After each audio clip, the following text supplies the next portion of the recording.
Assalamualaikum warahmatullahi wabarakatuh buat teman-teman semuanya. Balik lagi ke ngobrolin tentang Manchester United bersama gue, pengamat amatiran ya. Setelah beberapa hari sebelumnya ada dar-dar, gue jadi nggak sempat update lagi untuk Manchester United. Besok menjelang pertandingan ya jam 7 malam melawan Everton.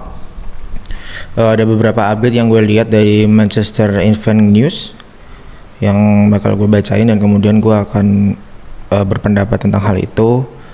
Sebelumnya teman-teman yang sedang mencari rezeki ataupun masih mencari sumber rezeki ataupun mencari pekerjaan, semoga semuanya dikabulkan ya. Semoga segera diijabah, kemudian segera didapatkan dan bisa membahagiakan keluarga di rumah ataupun keluarga di kampung halaman.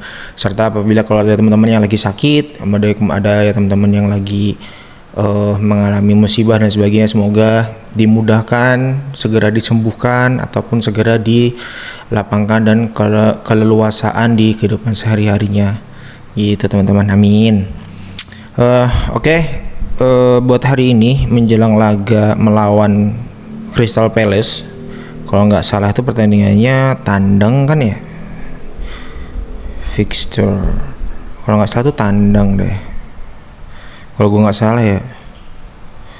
Mari kita lihat ya, MU akan datang sebagai tamu ke ruang ke tuan rumah yaitu Crystal Palace besok jam 7.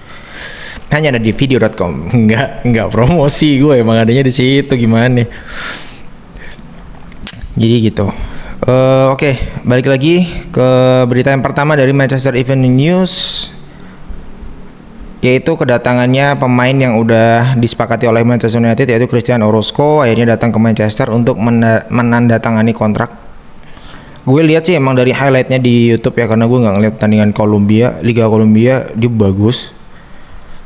Gelandang bertahan kan, posisinya kurang lebih Casemiro, kemudian di timnas juga dia di level junior. Usianya masih berapa tahun sih? Christian Orozco. Sebenarnya gue tahu ini kan musim yang kemarin kan, barusan kan, terus dia deal kontrak tapi belum bisa karena umurnya masih 17 tahun, harus nunggu 18 tahun kan. Gue tahu ini tapi ya gue cuekin aja karena kan ya belum terjadi, iya benar masih 17 tahun. Menandatangani deal kontrak sebesar $1 juta ataupun 755.000 pounds. Euro ya? Euro nggak sih? Ini yes, Euro. So it was Euro. Nah, pokoknya gitulah. Kemudian ya diharapkan, kalau feeling gue sih Christian Orozco dengan ketersediaan gelandang sekarang, nggak tahu ya, dia bisa jadi opsi terakhir, paling menurut gue tuh jadi opsi terakhir untuk dipanggil langsung ke tim Manchester United senior untuk menjadi tandemnya Casemiro kalau misalnya memang benar Cunha cedera dan Zirkzee nggak bisa diharapin. Ya mau nggak mau tandemnya Casemiro butuh gelandang lagi. Mungkin Ugarte dulu, baru Orozco disuruh kayak merasakan atmosfer di Liga Inggris dulu ataupun atmosfer di Old Trafford kayak Saint Lamens ya di awal-awal, kurang lebih kayak gitu kalau menurut gua. Jadi it make sense lah ya, masuk akal kalau misalnya Orozco sebagai emergency plan-nya diambil sebagai gelandang bertahan tandemnya Casemiro, kemudian Bruno dimajuin menggantikan posisinya Cunha, ataupun mungkin nggak tahu lah, atau mungkin mencoba Bumo dicoba sebagai striker kan, karena di Brentford sendiri dia juga kan sebagai striker bayangan ya kalau nggak salah. Kemudian ada berita tentang Joe Gomez dari Matty Hewitt di Manchester Evening News menuliskan bahwa Fabrizio Romano mengklaim bahwa United memandang gelandang Wolves Joe Gomez sebagai target transfer yang dapat dicapai jendela transfer Januari. Ya, sekitar 14 juta pound sterling kalau nggak salah. Ia mengklaim bahwa Manchester United memandang gelandang Brazil itu setingkat di bawah Elliot Anderson dan Carlos Baleba, yang keduanya telah dikaitkan dengan kepindahan ke Old Trafford dalam beberapa bulan terakhir. Romano mengeklaim United mungkin akan menambah 2 gelandang ke dalam skuad mereka antara sekarang atau jendela transfer musim panas. Dengan hierarki, United akan mendukung Ruben Amorim di bursa transfer sekali lagi. Jadi kemungkinan ini this is his last chance untuk memperbaiki kondisi United di klasemen English Premier League. Kemudian berita terbaru mengenai Joshua Zirkzee masih di Manchester Evening News. Masa bakti Joshua Zirkzee di Manchester United kemungkinan akan segera berakhir karena AS Roma berminat untuk merekrut pemain internasional Belanda tersebut. Ya, kalau gue sih mending pergi sih, serius. Angelo Stiller, kalau feeling gue sih ini nggak akan ke Manchester United. Ya semoga salah ya. Ya gue ini bagus sebenarnya Angelo Stiller. Walaupun dia sempat cedera juga kan ketika waktu dia pindah ke Stuttgart ya. Ya dia bermain di Stuttgart. Dia bahkan sekarang lebih santer terdengar dari instead of pindah ke Manchester United dan Real Madrid, dia malah justru santer terdengar akan pindah ke FC Bayern Munchen. Tapi kita nggak tahu dia bakal, siapa tahu ada kejutan kan di speak sama Wilcox. Mau nggak ke MU nih, benefitnya gini bro gitu. Misalnya siapa tahu kan, nggak tahu. Tapi kalau gue kemungkinannya kecil, 20% lah. Kalau Vinicius Junior nggak, feeling gue nggak, dan nggak masuk akal untuk Vini main di Old Trafford, nggak masuk akal. Gue skip dulu ya berita mengenai Vinicius ini, cuma pemanas berita aja sih sebenarnya. Kalau menurut gue. Kemudian MU akan bersaing dengan Bayern Munchen untuk mendapatkan striker FC Midtjylland Franculino Ju. Oh, ya. Dan juga bersaing dengan klub Arab Saudi yang menawar sebesar 30 juta euro atau 26,3 juta pound sterling untuk Ju. Tapi mereka menolak tawaran itu dan menginginkan penjualan rekor Superliga. Dari klub mana? Midtjylland. What the hell, dari mana ini? FC Midtjylland. Iya gue tahu ini pernah main di Liga Eropa atau Champion ya, gue lupa deh. Liga Denmark. Buset. Barengan Copenhagen. Berarti itu si ini kan, kalau di timnas itu si siapa sih yang udah pindah ke Leverkusen lagi, pindah ke aduh lupa gue, yang backnya timnas Indonesia yang main ke Liga Jerman itu kan Copenhagen dulu ya itu Copenhagen itu satu liga sama Midtjylland. Kemudian klausul Manchester United dalam kontrak bintang Bundesliga. Bild mengeklaim Manchester United, Manchester City, Arsenal, Liverpool, dan Chelsea semuanya akan dapat mengaktifkan klausul pelepasan dalam kontrak Serhou Guirassy. I don't know. Gue nggak terlalu tahu Guirassy ini dari Borussia Dortmund ya. Gue tahu ini striker. Nggak tahu gue, Dortmund tuh keren-keren lah. Dia selalu mendapatkan striker bagus dan cocok bermain, atau mungkin karena emang disiplin taktikalnya dia untuk memberikan makan striker ya. Guirassy juga bagus, tipikalnya di playing forward kan kalau nggak salah. Dia mau turun ke bawah untuk membantu build up dari tengah lapangan. Guirassy gue nggak tahu untuk skemanya MU emang butuh ya striker kayak di playing forward kayak gini. Gue nggak berpikir it's a good idea, tapi ya nggak tahu lah ya. Karena asal teman-teman tahu ya, Ruben Amorim itu head coach guys, head coach bukan manager. Jadi dia tidak punya hak prerogatif untuk transfer pemain, bahkan request pun atau hak veto untuk pembelian pemain nggak punya. Jadi dia bukan manajer yang harus yang mempunyai kuasa untuk memanajemen tim ataupun memanajemen transfer yang akan datang ke Manchester United. Jadi buat teman-teman yang belum tahu ya, correct me if I'm wrong, tapi gue cukup yakin dia cuma head coach bukan manager, seperti Sir Alex Ferguson yang bahkan memiliki kuasa mencangkup semua, bahkan manajemennya UEFA dia bisa mencampur tangani, bahkan kalau nggak salah. Kemudian manajemennya apa sih, IPL itu apa sih namanya, FPA lagi apa sih namanya, pokoknya Liga Inggris itu, panitia Liga Inggris itu dia sebegitu berkuasanya sampai bisa melakukan ultimatum ke situ. Bedanya di situ. Tapi kalau Amorim fokus sebagai head coach, yang artinya lebih ke taktikal dan kemudian bagaimana meracik pemain yang ada ataupun diberikan. Tapi dia punya request, tapi dia nggak punya hak, itu harus dikabulkan gitu. Kemudian target transfer lini tengah kembali memanas. Adam Wharton akhir-akhir ini guys, gue pikir nggak perlu. Serius gue pikir nggak perlu. Paling perlu itu Baleba atau Elliot Anderson. But berita terbaru lagi, Elliot Anderson itu akan dikejar Manchester City. The Noisy Neighbours akan mengejar Elliot Anderson juga kemungkinannya setelah dia memprioritaskan Semenyo, yaitu gelandang sayap. Dan ini dikabarkan dari Daily Mail, dia bilang bahwa Manchester City, saya rasa Manchester City akan mengarahkan segalanya untuk Elliot Anderson di musim panas. Jadi Manchester United harus bertindak cepat di bulan Januari kalau mau mendapatkan dengan harga yang lebih masuk akal. Persaingan selalu terjadi antara bintang Nottingham Forest dan Carlos Baleba dan terakhir sejauh ini mengecewakan. City mempertimbangkan bahwa transfernya berpotensi menghasilkan kesepakatan transfer sensasional senilai 165 juta pounds. Kalau lu udah bicara kalau gue bukannya maksud gimana ya, gue tahu MU punya uang, tapi kan balik lagi aturannya financial fair play dan sebagainya, aturan di Liga Inggris sendiri nggak boleh sembarangan kalau pemasukannya sedikit, sehingga kalau menurut gue pembeliannya kalau sudah di range di atas 80 juta euro, kalau dia cuman superstar bukan mega bintang ataupun bintang yang biasa main di Liga Champions, no, I guess nggak perlu lah. Kita perlu cari alternatif yang lebih masuk akal kalau menurut gua. Kemudian sikap Manchester United terhadap Kobbie Mainoo, kalau menurut gua Kobbie Mainoo udah nggak ada harapan sih.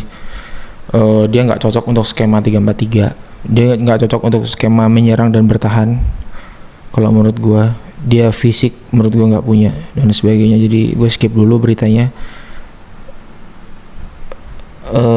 Rashford ya, lebih ke Rashford. Terus berita positif untuk segera dipermainkan Barcelona. Kemudian Altaybandir diincar klub Turki. Nah, yang terbaru dari The Athletic mengatakan tidak ada kebenaran dalam laporan yang mengaitkan Manchester United pada kepindahan gelandang Wolves Joao Gomez di bursa transfer Januari.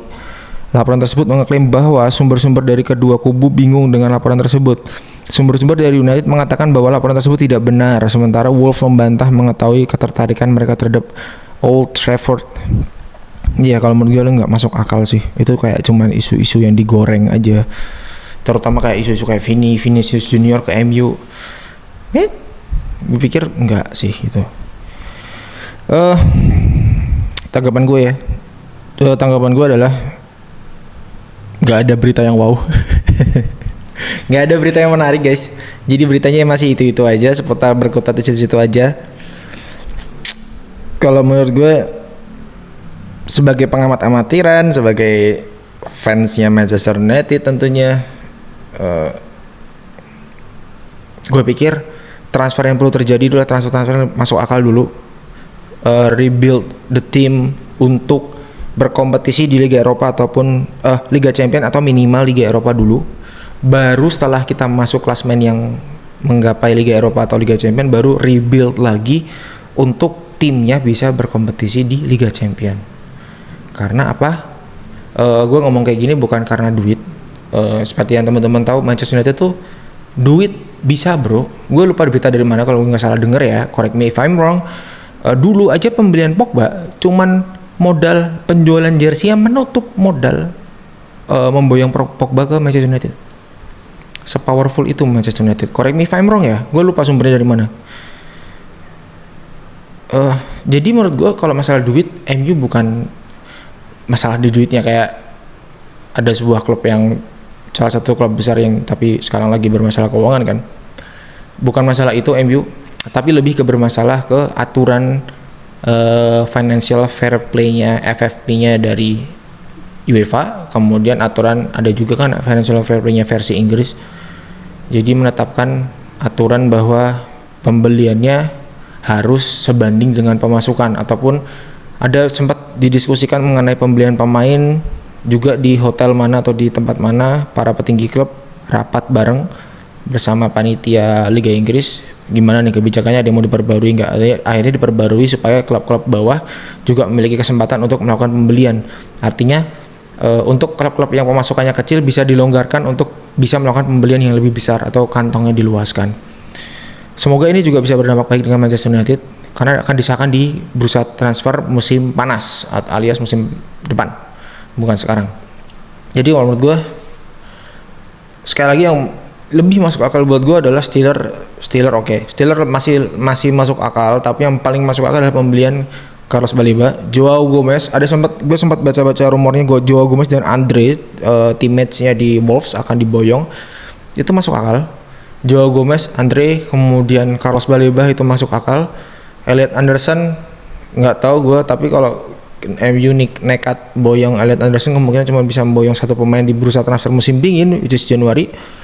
Kemudian nggak ada lagi pemain, siapa lagi. Jangan mikir pemain penyerang dulu deh, karena kalau kita bisa dapat gelandang, otomatis Bruno bisa dimajuin kan sebagai pelapis penyerang. Kalau menurut gue itu sih guys. Dan ya sekali lagi balik ke video gue sebelumnya, MU ini fokusnya mau apa gitu loh. Jangan sampai beli pemain muda endingnya dijual, endingnya jadi klub jual beli kayak Leipzig, kayak Dortmund, kayak klub-klub lain sebagainya yang murni mencari profit, nggak peduli dengan prestasi tim. Padahal logikanya kalau mau kayak gitu ya mending bikin perusahaan aja, perusahaan pencari bakat dan sebagainya daripada bikin klub bola.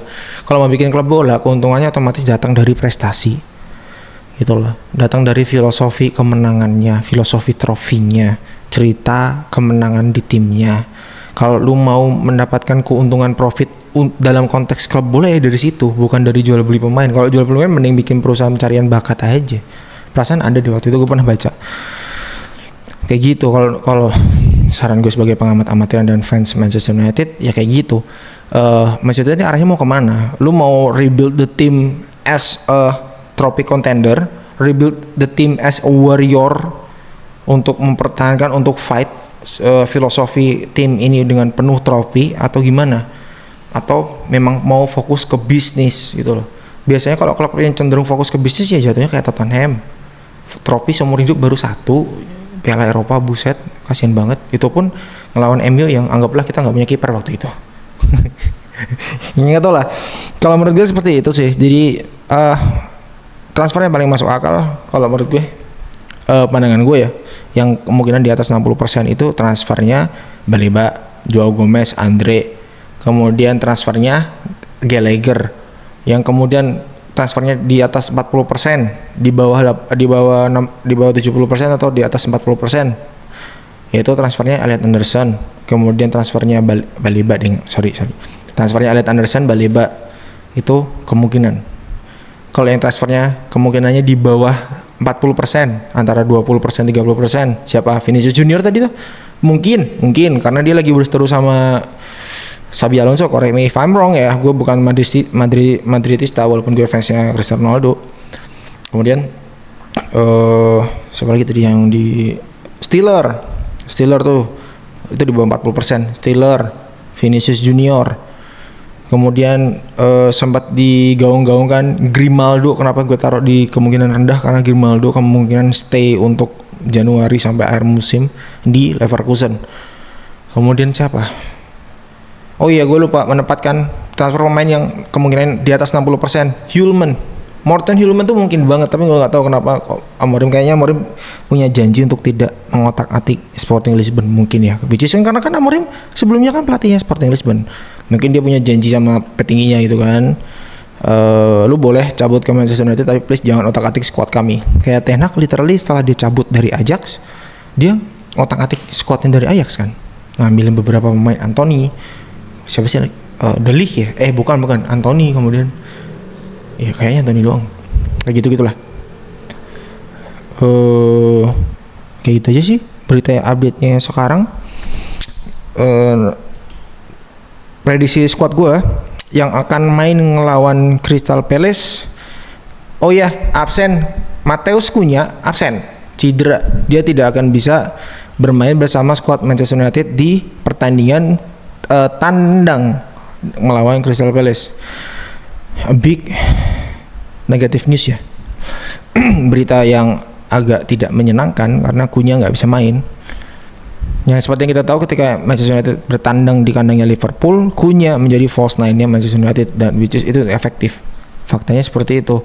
Kita tanpa Cunha, kita tanpa Sesko, besar kemungkinan Casemiro gelandang, berarti kemungkinan Zirkzee ataupun kalau tanpa Zirkzee artinya si Mason Mount, kemudian penyerangnya nggak tahu, mungkin Ugarte mau ditaruh gelandang sama Casemiro, kemudian Bruno Fernandes mau dijadikan penggantinya Cunha gitu. Mason Mount menjadi false nine, Diallo tuh of course main, kemudian Dorgu kayaknya Dalot sih kalau menurut gua, kemudian Luke Shaw, De Ligt dan Yoro. Maguire kayaknya cedera kan kalau nggak salah kan.